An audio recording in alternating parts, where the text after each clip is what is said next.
सास की बीमारी। शादी के ठीक बाद नेहा की सास की तबीयत बहुत खराब हो गई। बताइए क्या हुआ है आपको? बेटे की शादी थी तो थकान हो गई। मौसम बदल रहा है तो जुकाम और बुखार हो गया। ऊपर से बहू के घर का खाना पता नहीं कैसा था कि पेट भी खराब हो गया। खाना तो बहुत बढ़िया था डॉक्टर साहब, सारे रिश्तेदार तारीफ कर रहे थे। रोहित की माँ इतनी कमज़ोर है कि जरा से में बीमार पड़ जाती है। डॉक्टर साहब आप सारी जांच करके देखिए, मुझे ऐसी क्या बीमारी है कि मेरी तबीयत ठीक ही नहीं रहती। फिलहाल तो ज़्यादा कुछ नहीं है, पहले आपके जुकाम बुखार और पेट का इलाज कर लेते हैं, फिर बाकी के टेस्ट करवा लेंगे। अभी आप ये दवाइयाँ ले आइए। पिताजी मैं डॉक्टर साहब को छोड़कर और दवाइयाँ लेकर आता हूँ। माँ जी तो बीमार थी, इसलिए नेहा ने किचन संभाल लिया। माँ जी अब आपकी तबीयत कैसी है? पहले से ठीक है। आप बैठिए, मैं खाना लगाती हूँ। तेरे बाबूजी और रोहित ने खाना खा लिया? रोहित तो टिफिन लेकर ऑफिस गए हैं माँ, और बाबूजी ने खाना खा लिया है। आप शुरू कीजिए। यह क्या, खाने में इतना तेल इतने मसाले? अरे अभी अभी तो तबीयत ठीक हुई है मेरी, तुम क्या मुझे वापस बीमार करना चाहती हो? नहीं माँ जी, ऐसा नहीं है। क्या हुआ? देखो ये बहू ने कैसा खाना बनाया है। खाना तो बहुत ही स्वादिष्ट था। अरे मैं ये खाना खाऊंगी तो बीमार हो जाऊंगी ना। ओह हाँ, बहू को अभी पता नहीं ना तुम्हारे बारे में, रोहित समझा देगा उसे। देख बहू, अच्छे से समझ लेना कि इस घर में कैसा खाना बनता है। हाँ माँ जी, मैं समझ लूँगी, लेकिन अभी आप कुछ तो खा लो। ये खाना खा लूंगी तो कल का खाना खाने के लिए बचूंगी भी नहीं। सास की बातें सुनकर नेहा उदास हो गई। उसने रोहित के घर आते ही उससे माँ जी के खाने के बारे में पूछा। आज माँ जी ने मुझे खाने के लिए बहुत बुरा भला कहा। माँ को मसालेदार और तेल घी वाला खाना सूट नहीं करता, वो बीमार पड़ जाती हैं। ऐसी क्या बीमारी है माँ जी को? पता नहीं, आज तक कई डॉक्टरों को दिखाया, कितने टेस्ट करवाए, लेकिन कोई बीमारी पकड़ में ही नहीं आई।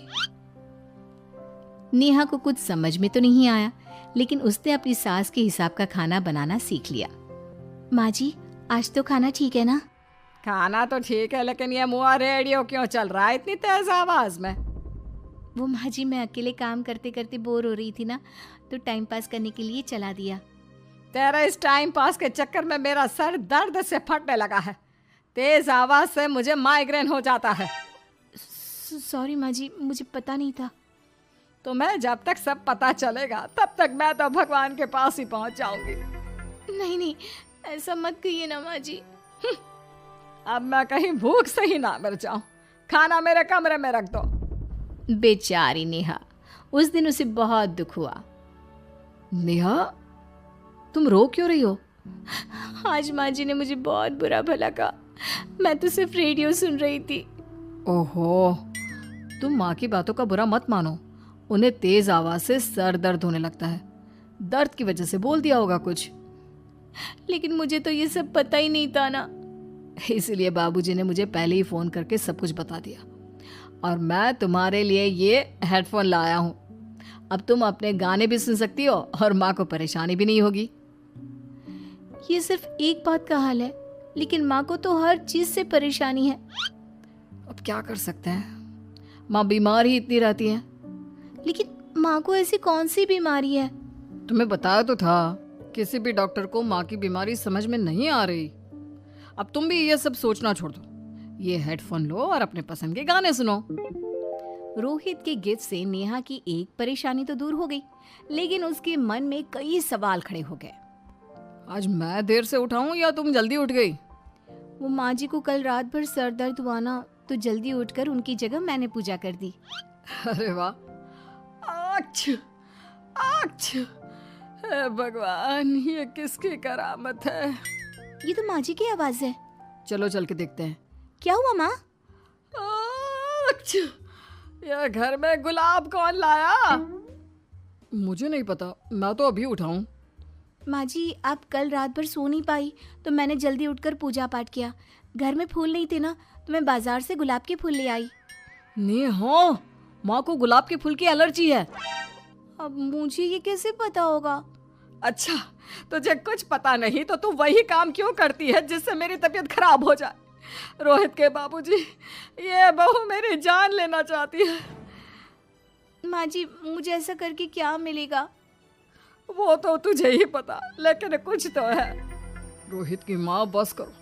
बेचारी बहू को कुछ पता ही नहीं है, बस इसलिए उससे गलती हो जाती है। जाओ तुम कमरे में। बहू, तुम रोहित की माँ का बुरा मत मानो। वो अपनी बीमारियों से इतनी परेशान है कि उल्टा सीधा बोल देती है। नहीं नहीं बाबूजी, मुझे बुरा नहीं लग रहा, मुझे चिंता हो रही है माँ जी की बीमारी की। ये बताइए कि माँ जी को ऐसी प्रॉब्लम्स कब से होने लगी? शादी के 6-7 महीने बाद से। बाबूजी, तब घर का माहौल कैसा था? अरे भरा पूरा परिवार था। मेरे बाबूजी, माँ, काका, काकी, मेरे दोनों बड़े भाई, दोनों भाभियाँ, दोनों के 2-2 बच्चे हैं, एक छोटा भाई और एक बहन। सब साथ रहते थे। इतना बड़ा परिवार? हाँ, मैं जब 10 साल का हुआ ना, तब पापा का ट्रांसफर यहाँ हुआ। उसके पहले तक तो हमारी जॉइंट फैमिली ही थी। और माँ जी किस चीज से बीमार पड़ जाती हैं? जब तेज गर्मी हो, ठंड हो या ज्यादा बरसात हो जाए। जब माँ ज्यादा थक जाए, जैसे दिवाली पर घर की सफाई या कोई फंक्शन हो, या ज्यादा मेहमानों के आने से घर का काम बढ़ जाए। तेज म्यूजिक, तेज लाइट या ऐसे कोई तेज स्मेल आ जाए। तो माँ जी की ये बीमारी ठीक हो सकती है। कैसे? सब पता चल जाएगा।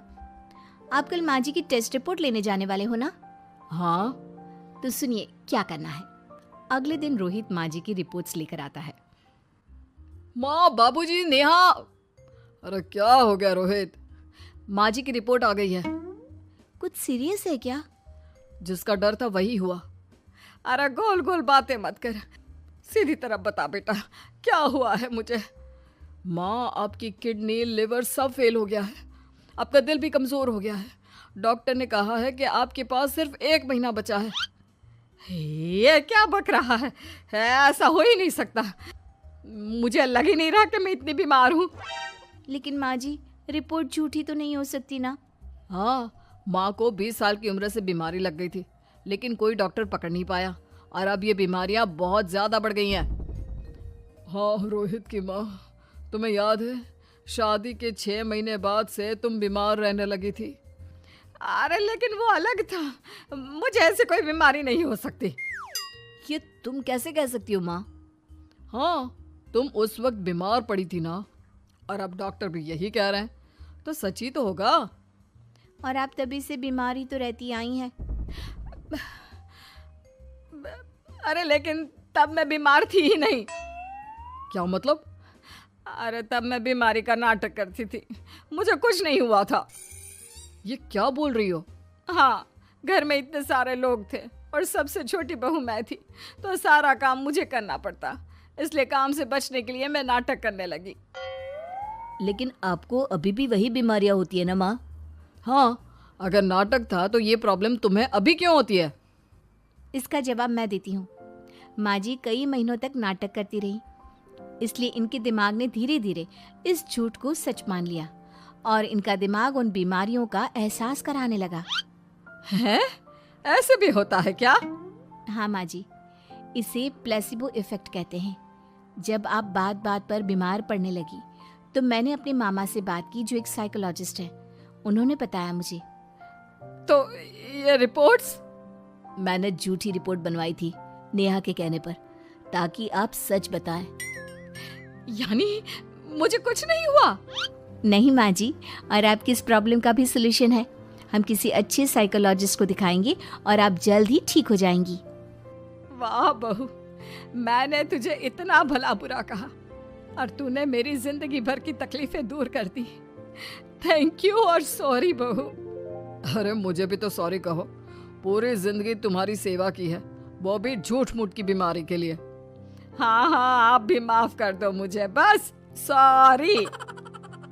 तो इस तरह नेहा ने अपनी सास की बीमारी पकड़ भी ली और ठीक भी कर दी।